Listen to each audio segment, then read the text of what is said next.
Hey folks, Pastor Mark here with another Waypoint South short, a short message to sum up what we heard on Sunday. And this Sunday we started the book of Exodus. We find at the beginning of Exodus that God had preserved the Israelites, 70 people in all, by bringing them into Egypt and protecting them there. And at the beginning of the book, chapter 1, verses 1 through I think 22, it tells the story of how the Israelites grew. They multiplied so much that the Egyptians, 400 years later, forgot who Joseph was, forgot how Joseph had saved the nation of Egypt even by avoiding a famine.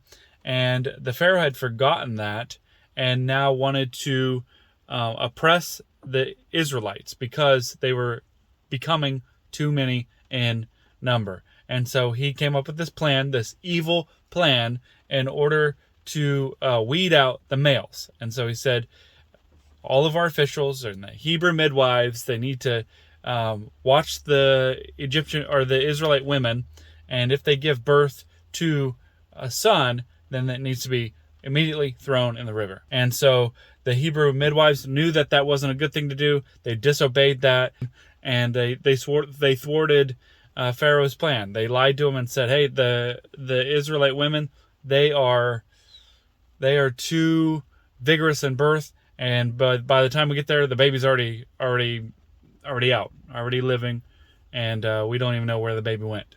And so God saw that, and He blessed them in all of that. But here's the thing.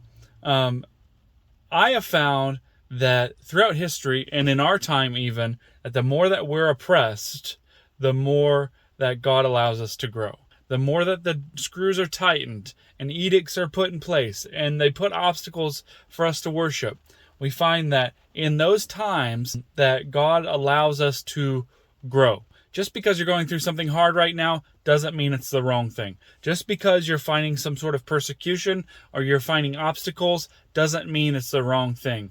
Many times God is using that to grow you, and He's going to make a way where there is no way. It seemed like there was no way forward for the Israelites at this time, but God is going to make a way. We only see a part of God's plan. It's a big plan, and I just wonder what's in your life right now that seems like an impossible task, that seems like there's no way.